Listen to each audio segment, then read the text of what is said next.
Հայաստանյաց առաքելական Սուրբ եկեղեցին ընդունել է 7 սրբարար խորհուրդ, որոնք են մկրտություն, դրոշմ, ապաշխարություն, հաղորդություն, ամուսնություն կամ պսակ, կարգ քահանայության կամ ձեռնադրություն և կարգ հիվանդած։ Սրբարար խորհուրդները պետք է ունենան հետևյալ նշանները. պետք է սահմանված լինեն Աստծուց, պետք է ունենան արտաքին նյութական նշաններ, պետք է կատարվեն աղոթքով և մաղթանքով, պետք է, որ խորհրդին ենթակա եղողները խորհուրդների արտաքին կատարման միջոցով ներքուստ, շնորհ և օրհնություն ստանան Աստծուց։ Քանի որ մարդը բաղկացած է հոգուց և մարմնից, բանն Աստված ևս մարդկային հոգի և մարմին առավ և նյութական իրերի միջոցով հոգևոր բարիքներ պարգևեց հավատացյալ մարդկանց։ Օրինակ, Հիսուս Քրիստոս իբրև մկրտության խորհրդի արտաքին նյութական նշան սահմանեց ջուրը, իսկ իբրև հոգևոր բարիք պարգևեց Սուրբ Հոգու ընդունումն ու սկզբնական մեղքերի ջնջումը։ Իբրև դրոշմի զգալի նշան հաստատեց սրբալույս յուղը և պարգևեց մեզ Սուրբ Հոգով ներքին օծումը, Ստեփանոսի ընտանիքն էլ մկրտեցի։ Ապաշխարության արտաքին կամ զգալի նշանն է զղջումը, աղի արտասուքն ու մեղքերի խոստովանությունը, իսկ ներքինը ներգործական մեղքերի ջնջումը։ Ամեն գիշեր հեծեծանքով լվացի իմ մահիճը և իմ արտասուքով անկողինս թրջեցի։ Իբրև հաղորդության խորհրդի նյութ Հիսուս հաստատեց բաղարջ հացն ու անապակ գինին և պարգևեց աստվածային անզուգական պարգև իր մարմինն ու արյունը, որով մաքրվում ենք մեղքերից և միանում նրա աստվածության հետ։ Ամուսնության արտաքին արարողությամբ միանում են փեսան և հարսը, իսկ ներքին պարգևներով Քրիստոս իր եկեղեցու հետ։ Այս խորհուրդը մեծ է, բայց ես ասում եմ Քրիստոսի և եկեղեցու վերաբերյալ։ Ձեռնադրության արտաքին նշանն է ձեռք դնելը և օծումը, իսկ ներքինը Սուրբ Հոգու շնորհներն ընդունելը։ Անփույթ մի եղիր այն շնորհի նկատմամբ, որ քո մեջ է, որ տրվեց քեզ ըստ մարգարեության քահանայական ձեռնադրումով։ Արդեն հայտնի է, որ բոլոր սուրբ խորհուրդները կատարվում են աղոթքով և մեզ տեսանելի են արտաքին զգալի նշաններով, բայց ներքին շնորհներն ու պարգևները իմանալի են, անտեսանելի։ Այժմ կարևոր է իմանալ, թե Աստված ում հանձնեց այս սրբազան խորհուրդների մատակարարությունը՝ հոգևորականներին, թե աշխարհականներին։ Հին օրենքում թլպատության, առաջավորած հացի և գինու, զոհագործության և այլ արարողությունների մատակարարությունն Աստված հանձնել էր մասնավորապես ղևտական ցեղի քահանաների դասին։ Հիսուս Քրիստոս ասաց. «Ես չեմ եկել օրենքը և մարգարեությունները ջնջելու, այլ ամբողջացնելու»։ Ապա ինքը, կատարելով քահանայապետության պաշտոնը, սրբազան խորհրդի մատակարարությունն ավանդեց հատկապես առաքյալներին և 72 աշակերտներին, և սրանք իրենց հետնորդներին, և այսպես հասավ մեզ ավանդապահությամբ։ Մկրտություն։ Եկեղեցու առաջին և սրբարար խորհուրդը մկրտությունն է, որը հաստատեց ինքը Հիսուս Քրիստոս, մկրտվելով Հորդանանում և ավանդեց առաքյալներին ասելով. «Գնացեք, այսուհետև աշակերտ դարձրեք բոլոր ազգերին, մկրտեցեք նրանց Հոր, Որդու և Սուրբ Հոգու անունով, ուսուցանեք նրանց պահել այն ամենը, ինչ որ պատվիրեցի ձեզ։ Մարդը մարմնավոր և հոգևոր էակ է, ինչպես մարմինն ունի իր ծնունդը, նույնպես և հոգին։ Մինչև մարդը վերստին չծնվի ջրից և հոգուց, չի կարող վայելել Աստծո արքայությունը։ Եթե մեկը վերստին չծնվի ջրից և հոգուց, չի կարող Աստծո արքայությունը մտնել, որովհետև մարմնից ծնվածը մարմին է, իսկ հոգուց ծնվածը հոգի։ Մկրտվողը սրբվում է սկզբնական մեղքից, ընդունում Սուրբ Հոգին, որդեգրվում Հայր Աստծուն և դառնում սրբված անդամ Քրիստոսի եկեղեցու։ Փրկեց մեզ վերստին ծննդյան ավազանի միջոցով և նորոգությամբ Սուրբ Հոգու, որին Աստված առատությամբ հեղեց մեզ վրա մեր Փրկիչ Հիսուս Քրիստոսի միջոցով, որպեսզի նրա շնորհով արդարացած հավիտենական կյանքի ժառանգավորներ լինենք։ Հայաստանյայց առաքելական Սուրբ Եկեղեցին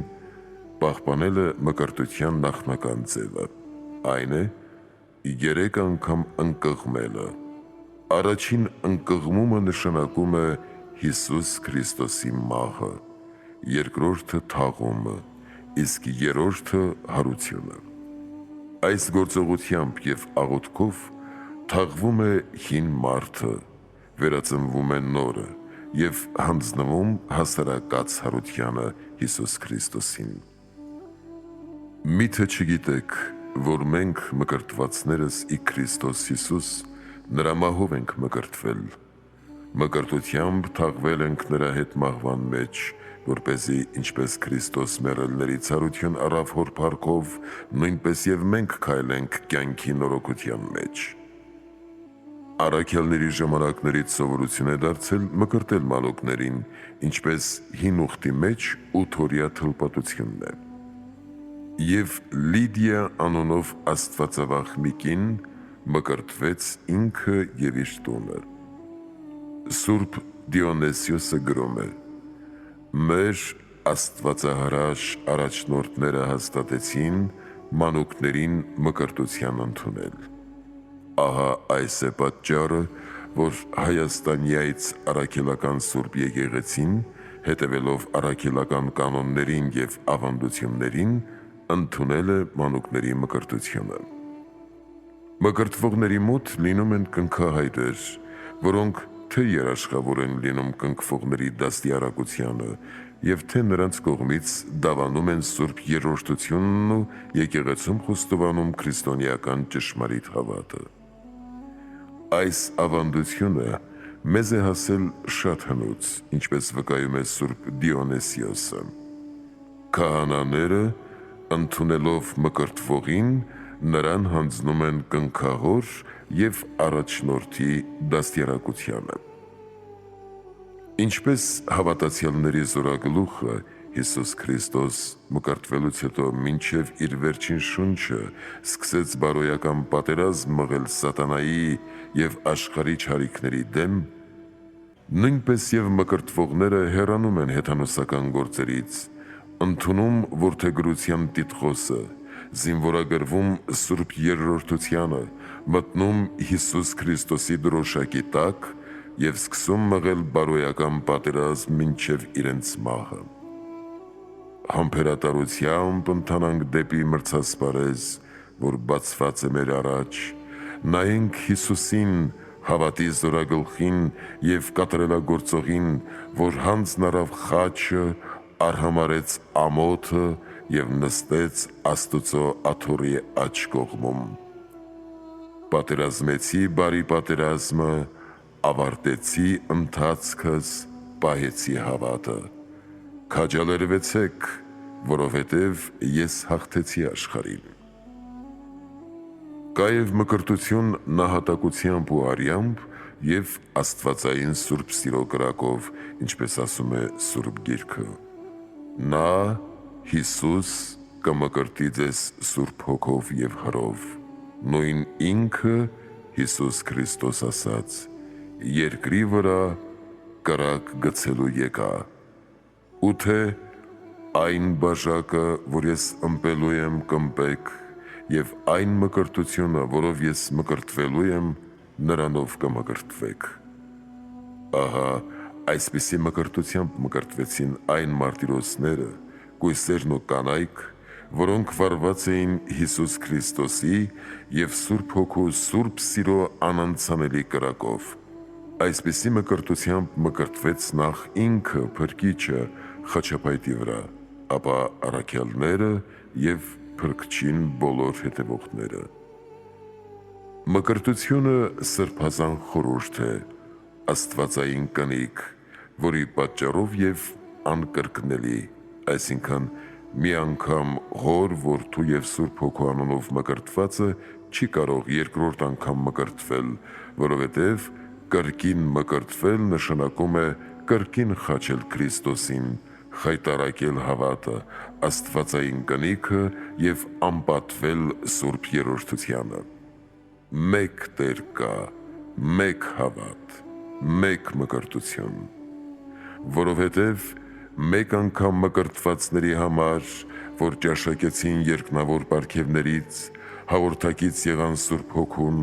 ճաշակեցին Աստծո գեղեցիկ խոսքը և ճանաչեցին գալիք աշխարհի զորությունները,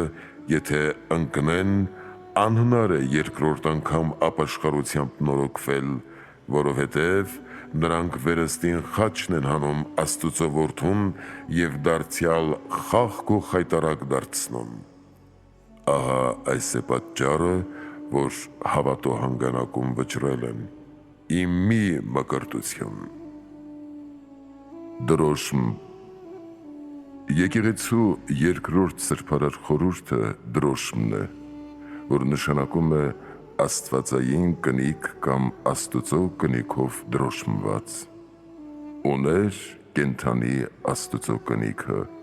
մինչև կնիկ դնեմ իմ Աստծո ծառաների ճակատների վրա։ Եվ Տերն ասաց նրան. անցիր Երուսաղեմ քաղաքի միջով ու նշան դիր այն մարդկանց ճակատին։ Այս խորհուրդը սահմանվել է ըստ Սուրբ Ավետարանի հետևյալ խոսքի. Եվ երբ Հիսուսն էլ մկրտվեց և աղոթք էր անում,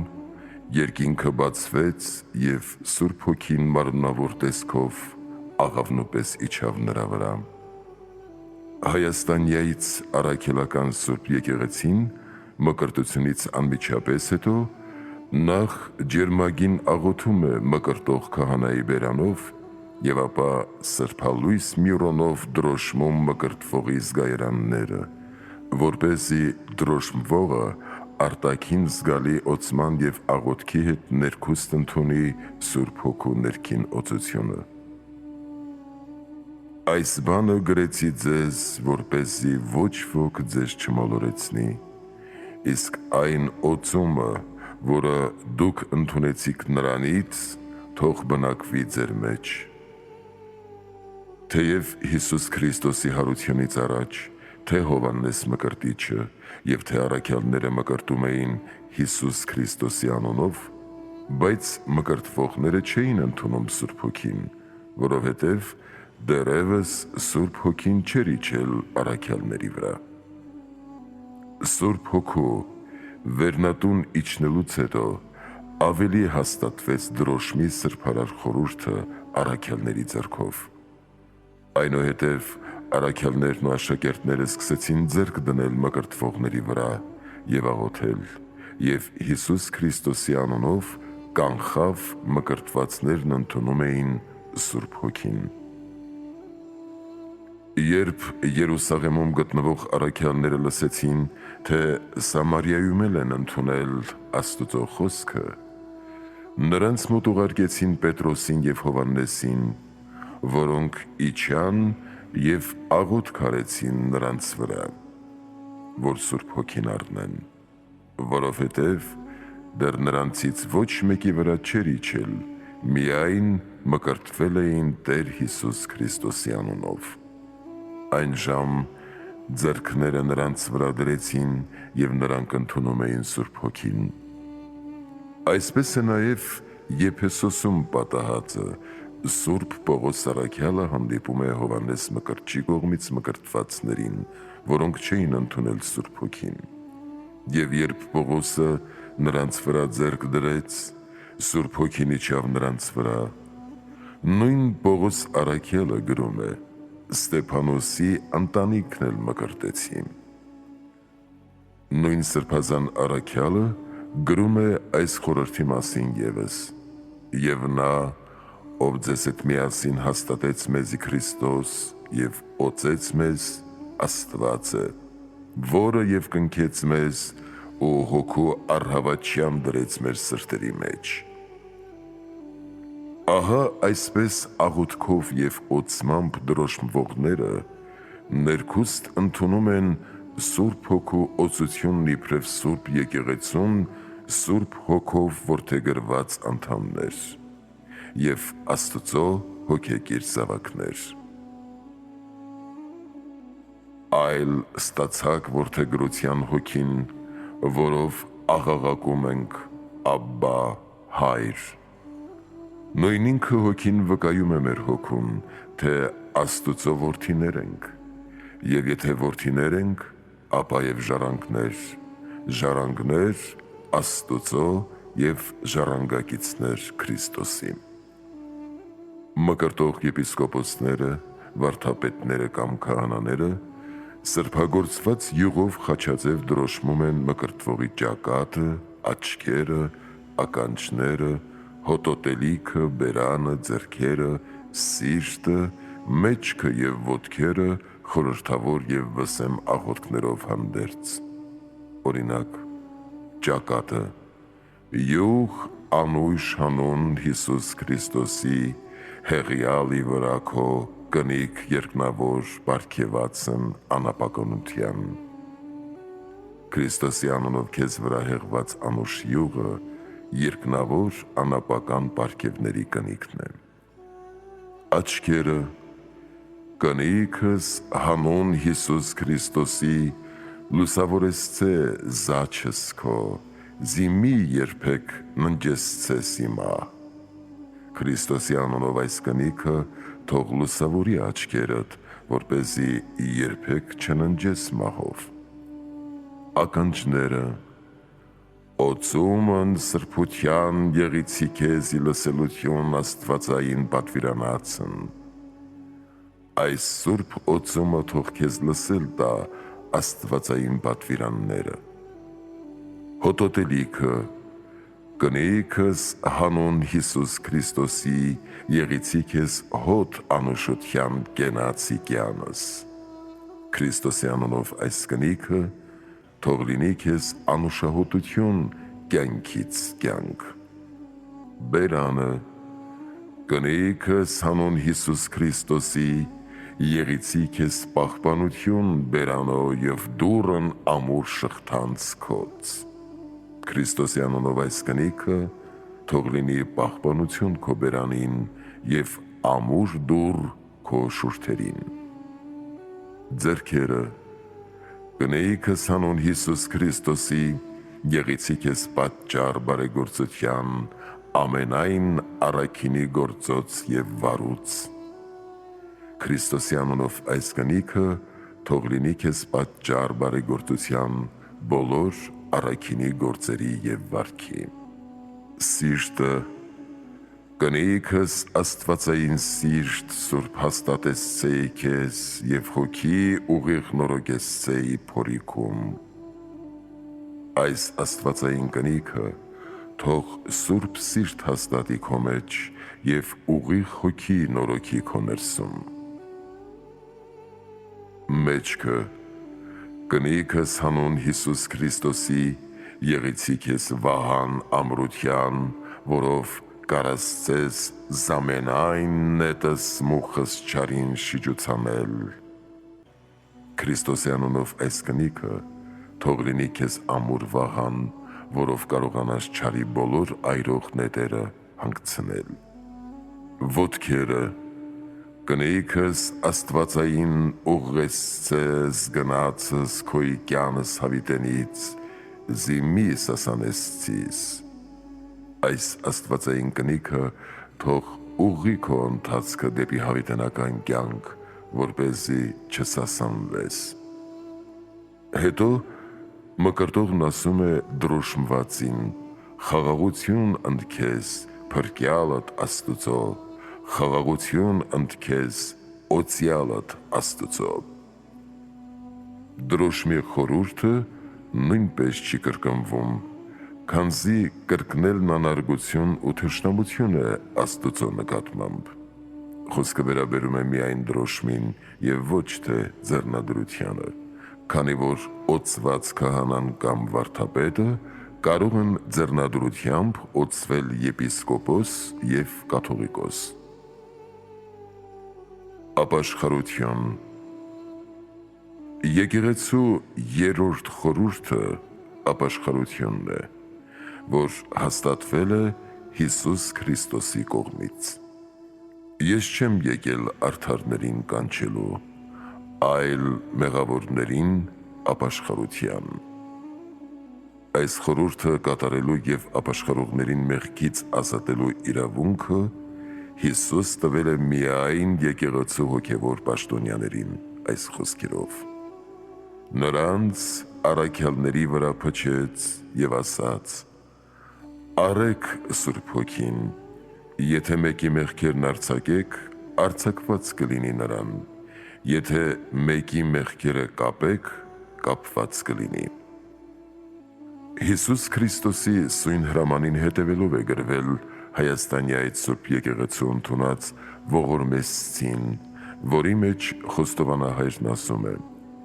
«Եվ ես կարգավս քահանայական իշխանության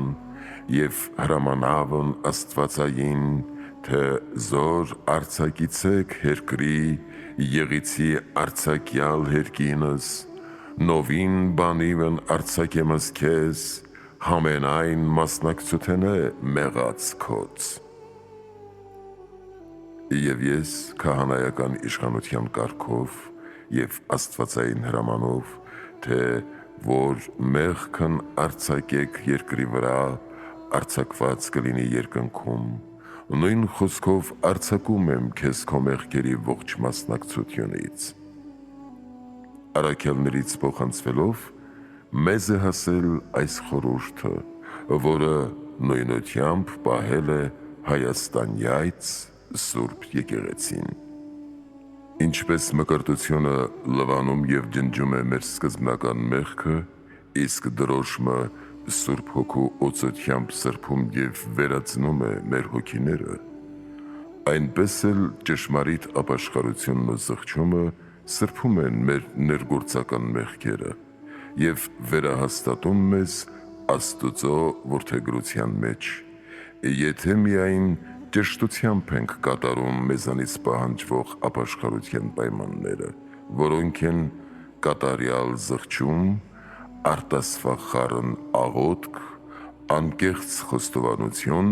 և քահանայական արձակում։ Զղջումը կատարյալ է,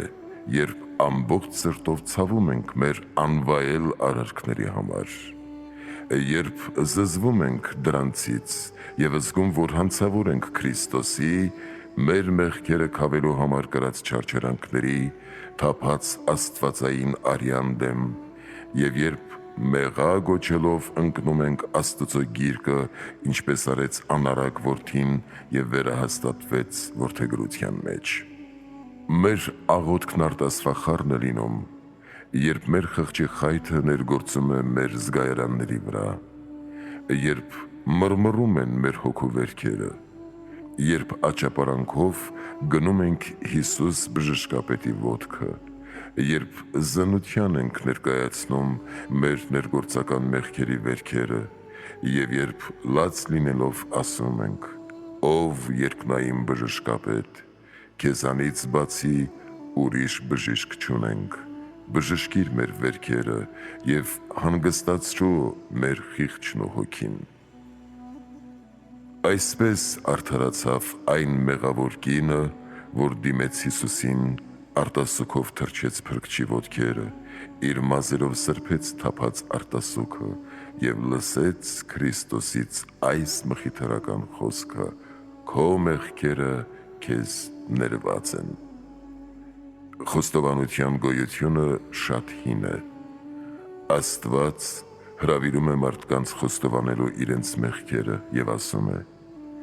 «Եթե ձեր հոգիները մեղքերով սևացած լինեն, ինչպես մուր, կսպիտակեցնեմ ձյան նման, եթե մեղքերով կարմրած լինեն ինչպես որդան կարմիր, մաքուր կդարձնեմ սպիտակ բրդի նման»։ Եվ թե նախ դու խոստովանիր քո անօրենությունները, որ արդարացվես։ Քահանայի մոտ խոստովանելով մեր մեղքերը,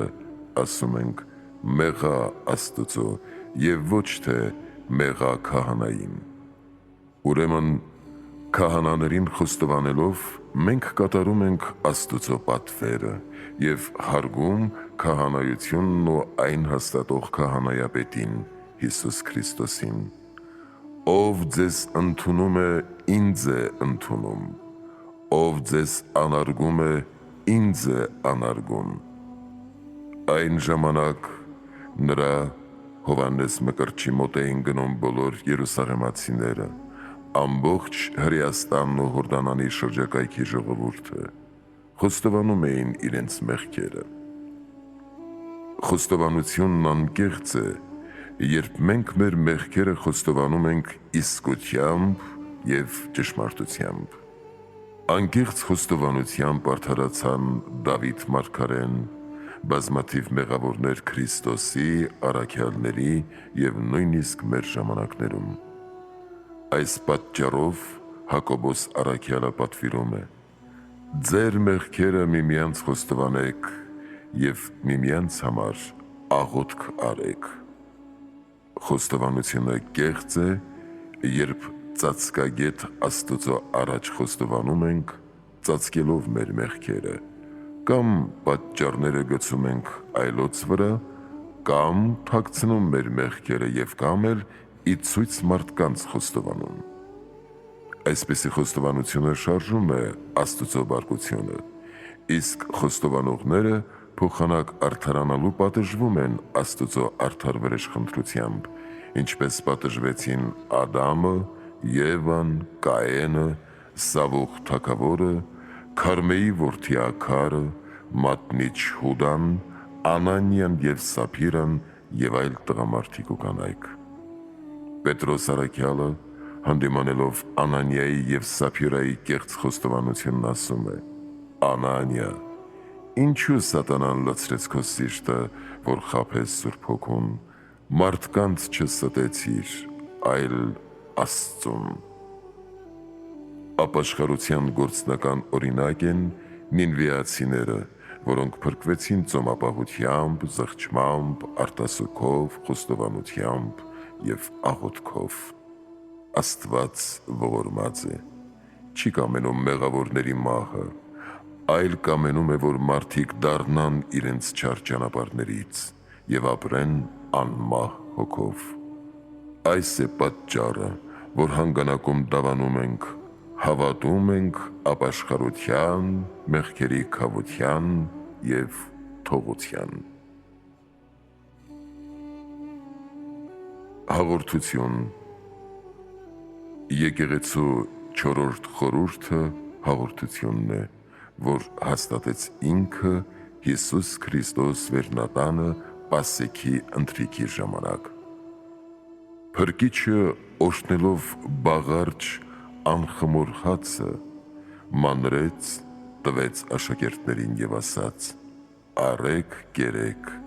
այս է իմ մարմինը»։ Եվ վերցնելով անապակ մաքուր անջրախառնգինով լցված բաժակը, գոհացավ, տվեց նրանց և ասաց. «Խմեք դրանից բոլորդ, որովհետև այդ է նոր ուխտի իմ արյունը, որ հեղվում է շատերի համար իրենց մեղքերի թողության համար»։ Նոր ուխտ ասելով, նա դադարեցնում է հին ուխտի կենդանիների արյամբ զոհագործությունը մեղքերի քավության համար, որովհետև տվեց նոր ուխտի մարմինը և արյունը, որովհետև ինքն էր Աստծո գառը և փրկության զոհը, որովհետև իր մարմինը, արյունը և պատարագը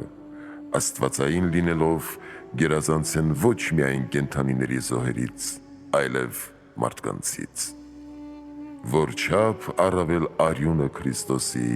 որ հավիտենական հոգու միջոցով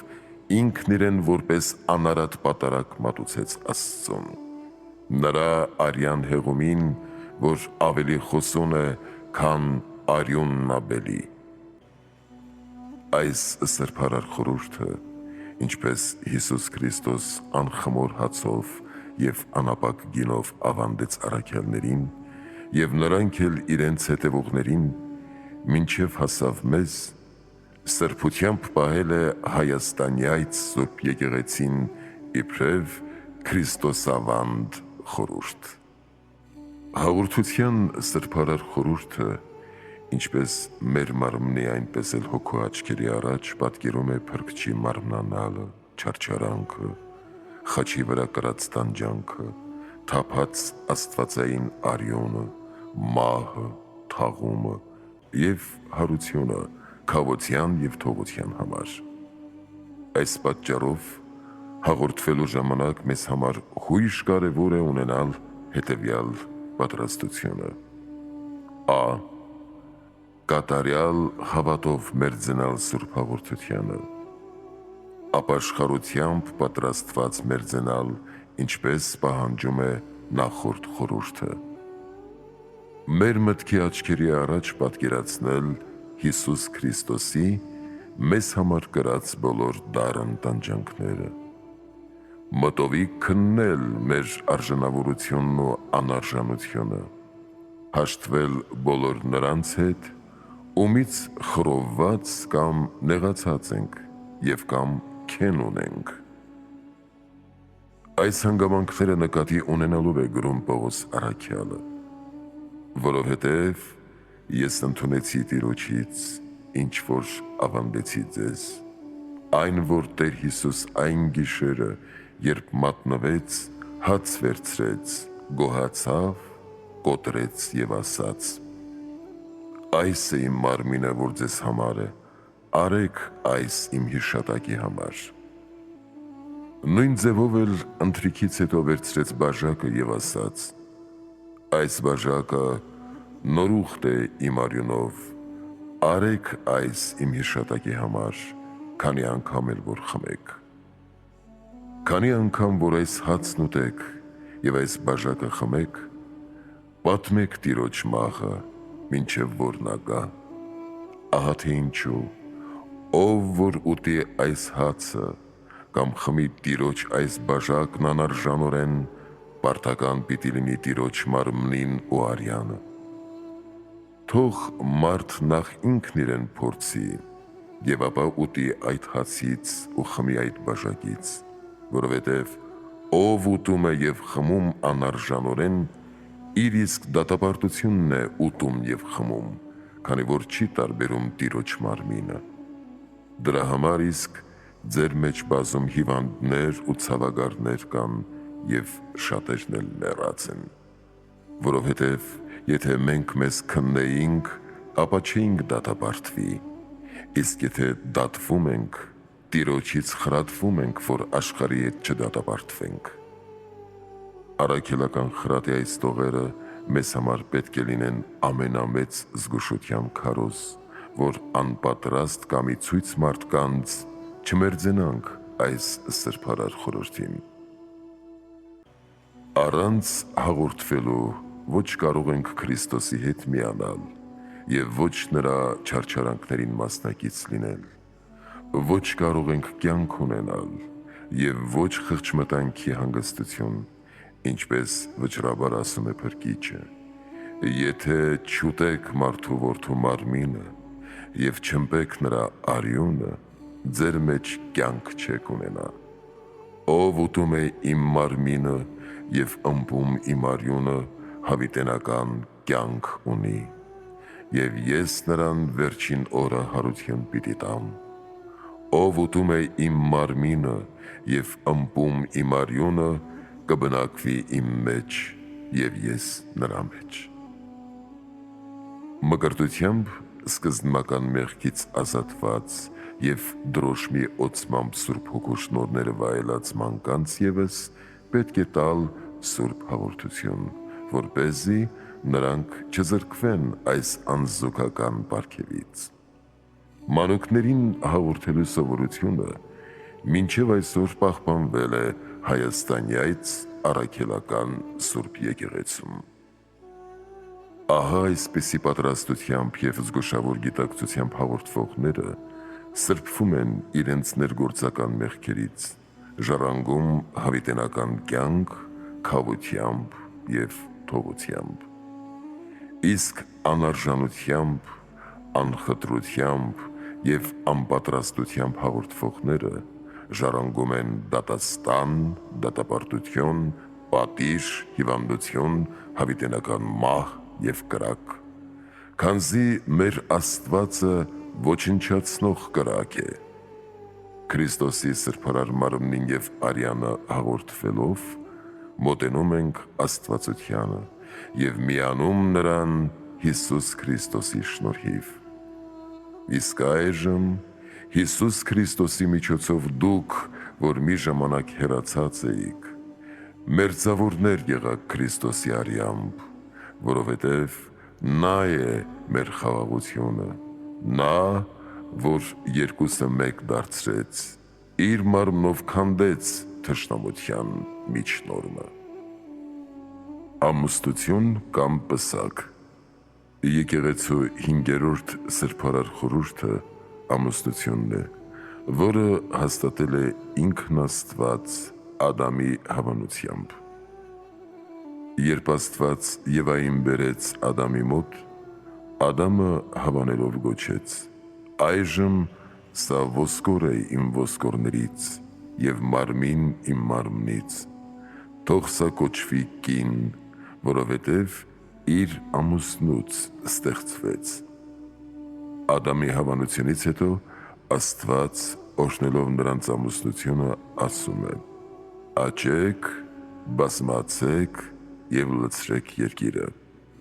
Սուրբ Գիրքը մատնացույց է անում, որ բազմակնությունը նախ սկսվել է Մաթուսաղայի որդի Ղամեքից և տևել մինչև Քրիստոսի քարոզության օրերը։ Բազմակնությունն իր հետ բերեց նախանձություն, թշնամություն, խռովություն և արյունահեղություն խաղաղ գերդաստանի մեջ, այնպես որ տոնելի համարված մարդկանց, ինչպես Հակոբ նահապետի, Գեդեոնի, Դավթի, Սողոմոնի և այլոց գերդաստաններն անգամ ազատ չէին այս դառն աղետներից։ Թշվառ և անտանելի էր կնոջ վիճակը, քանզի ստեփանվում էր տնից և նրան հաջորդում էր մեկ այլ կին կամ բազմաթիվ կանայք։ Վերջապես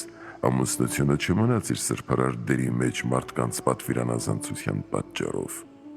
Որպեսզի ամուսնության սրբարար խորհուրդը վերահաստատվի, ծառայի Աստծո սահմանած նպատակին, օրինավոր ճանապարհով մարդկությունն աճի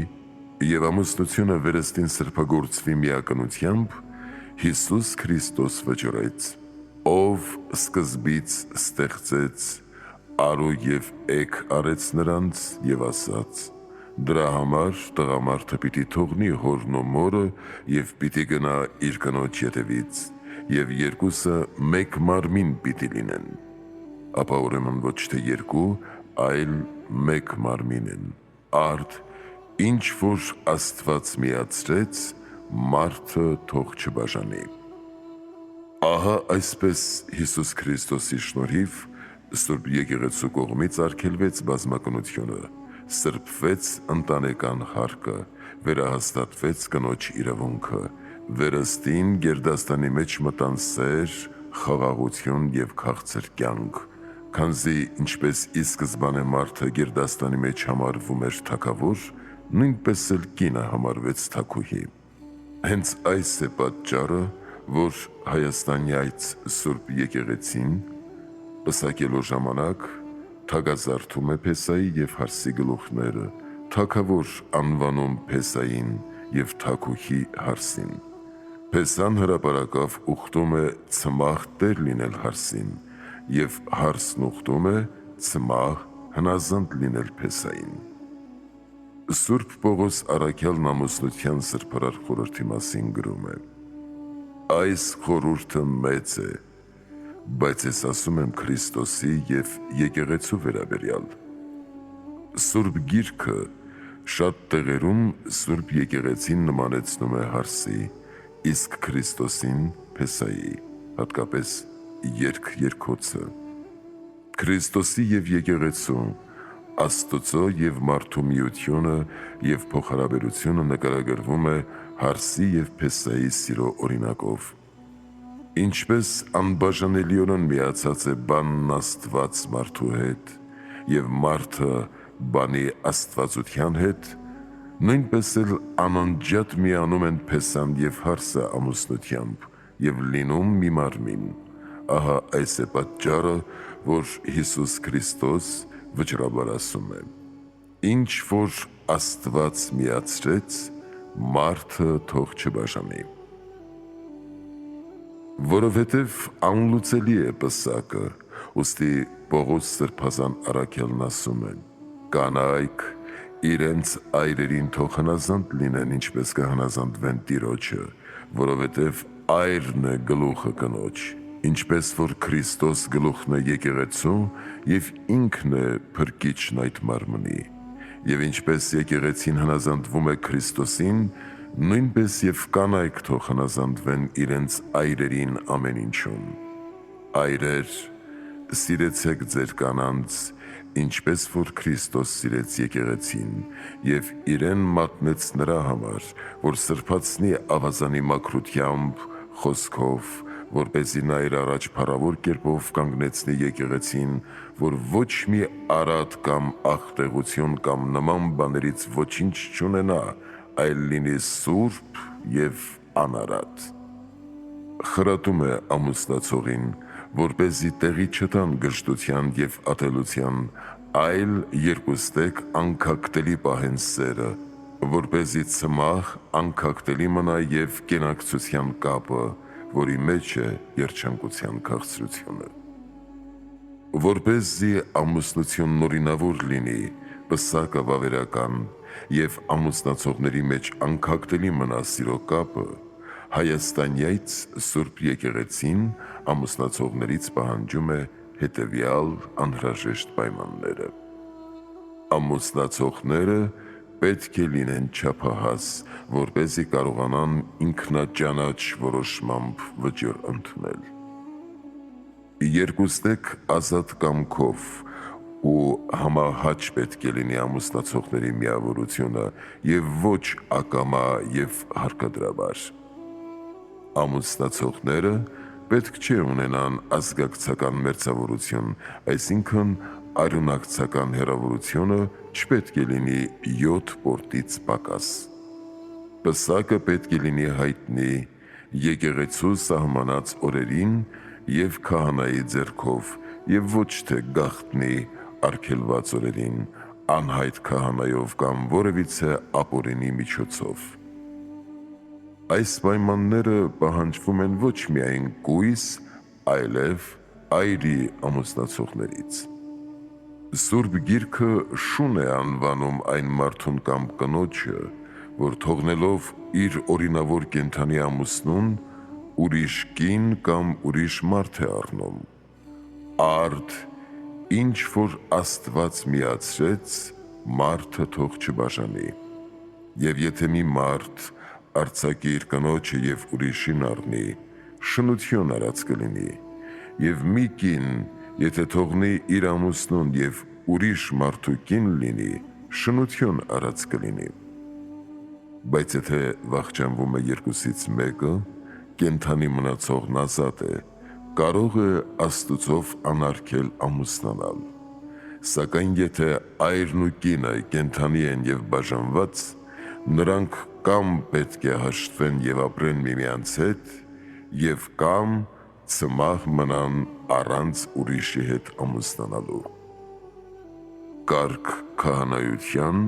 կամ ձեռնադրություն։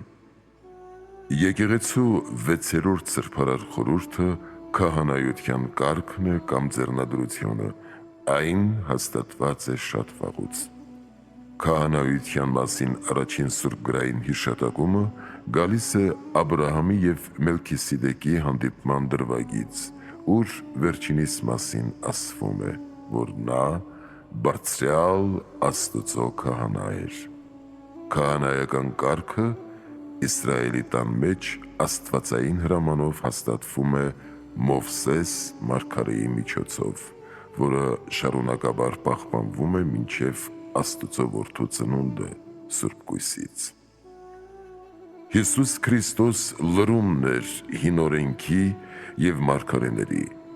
Նրանով դադարում են հին ուխտի բոլոր քահանայագործական կերպերը, կենդանիների զոհաբերությունները և այլն։ Հիսուս Քրիստոս, ճշմարիտ քահանայապետը,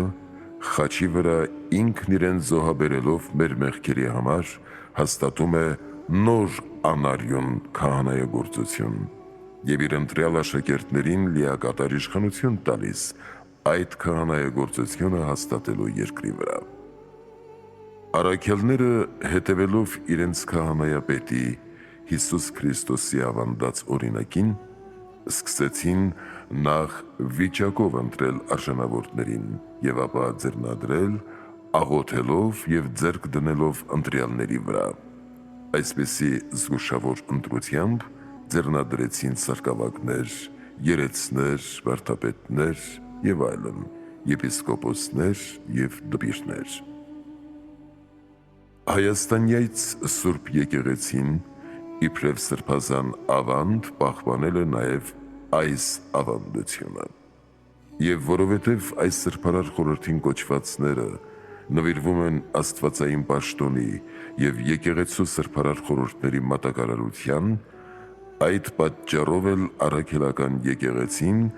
այդ կոչումին հրավիրված բոլոր ձեռնադրվողներից, ստորին աստիճանավորներից մինչև ամենաբարձրը, պահանջում է հետևյալ անհրաժեշտ պայմանները։ Ձեռնադրվողները պետք է ծնված լինեն օրինավոր ամուսնությունից։ Իրենց մարմնի որևէ մասի վրա պետք է չունենան բնական թերություն։ Պետք է հմուտ լինեն Սուրբ Գրքի ուսուցման և գիտության մեջ։ Պետք է հասարակության, ծխականների կողմից վկայված լինեն առաքինի վարք ու բարքով և կենցաղավարությամբ։ Պետք է ունենան առաքելական և հայրապետական ուղիղ դավանություն, հեռու լինեն և ուխտեն հեռու մնալ հերետիկոսական և հերձվածողական աղանդներից ու խմորներից։ Պետք է լինեն չափահաս, կարողանան ըստ օրենքի հովվել իրենց ընտրած ժողովրդին։ Պետք է իսպառ հեռու լինեն սիմոնականությունից, դրամով հոգևոր կոչում ստանալու աղտից։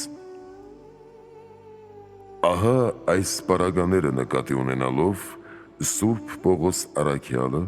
պատվիրում է իր կողմից ձեռնադրված Տիմոթեոս եպիսկոպոսին. «Պարտավորեցնում եմ քեզ Աստուծո և Հիսուս Քրիստոսի ու ընտրյալ հրեշտակների առաջ, որ այդ բոլորը պահես առանց նախապաշարումի, աչառությամբ ոչինչ չանելով։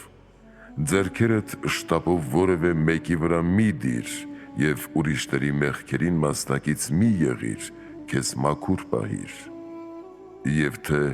նա պետք է ունենա բարի վկայություն նաև դրսեցիներից, որպեսզի չլինի թե ընկնի նախատինքի տակ և սատանայի որոգայթների մեջ»։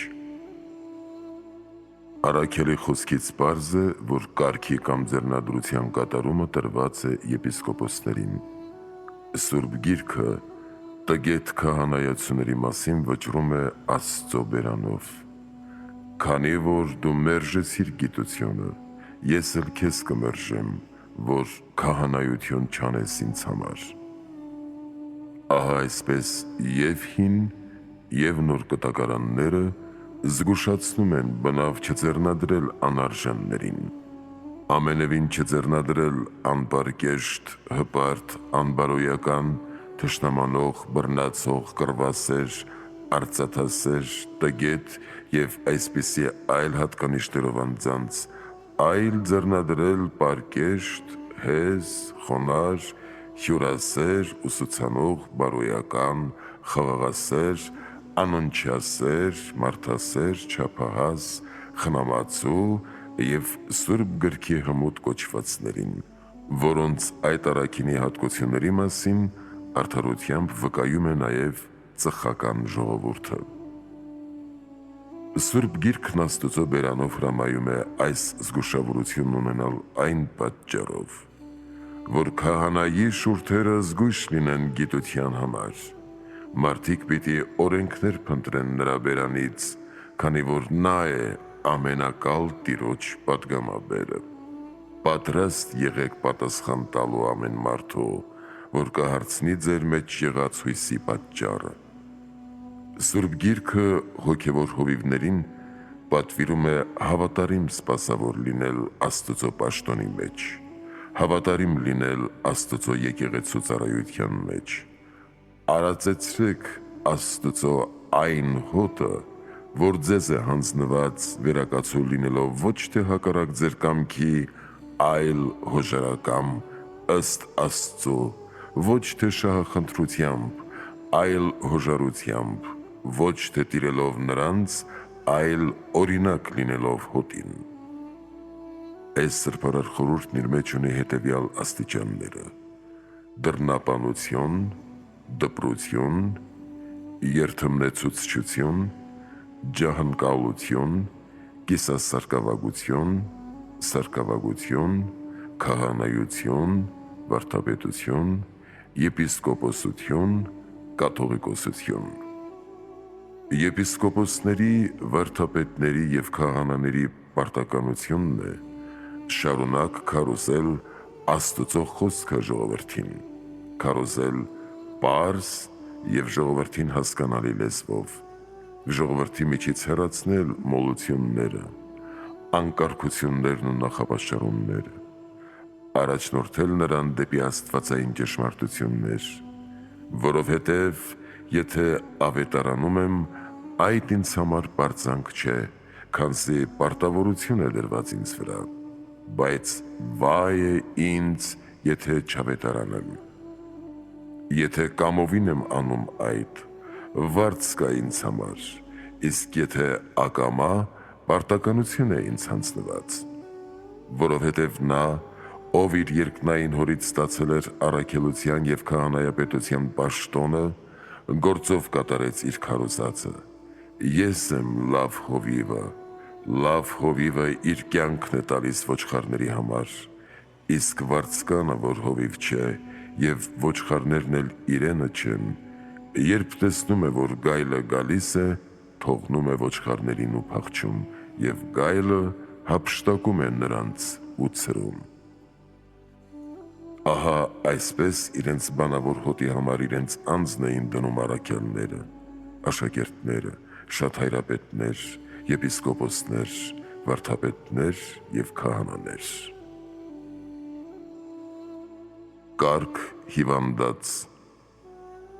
Եկեղեցու 7-րդ սրբարար խորհուրդը կոչվում է կարգ հիվանդած։ Առաքյալներն ու աշակերտները, որոնք Քրիստոսի կողմից ուղարկվել էին բժշկելու հիվանդներին և ցավագարներին, յուղով օծում էին հիվանդներին ու բժշկում, և նրանք ելան և քարոզում էին, որ մարդիկ ապաշխարեն, և բազում դևեր էին հանում, բազում հիվանդների օծում էին յուղով ու նրանց բժշկում։ Այս սովորությանը հետևելով է Հակոբոս առաքյալը գրել. «Հիվանդ է ձեզանից մեկը, թող կանչի եկեղեցու երեցներին, և նրանք նրա վրա թող աղոթք անեն, թող յուղով օծեն նրան Տիրոջ անունով։ Եվ հավատով եղած աղոթքը կփրկի հիվանդին, և Տերը նրան ոտքի կկանգնեցնի։ Եվ եթե մեղք գործած լինի, այդ նրան պիտի ներվի»։ Հիսուս Քրիստոս այս խորհուրդը կատարել էր միայն հավատք պահանջելով ցավագարներից և հիվանդներից, կատարել էր միայն աղոթելով ու ձեռք դնելով։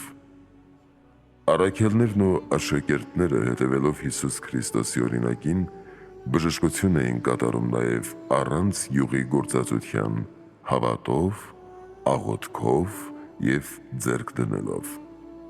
Հիշյալ հատվածներում նկարագրվող գործողություններից հայտնապես երևում է, որ ոչ թե յուղն էր տալիս բժշկություն հիվանդած, այլ միավորված հավատքը, աղոթքը, ձեռք դնելը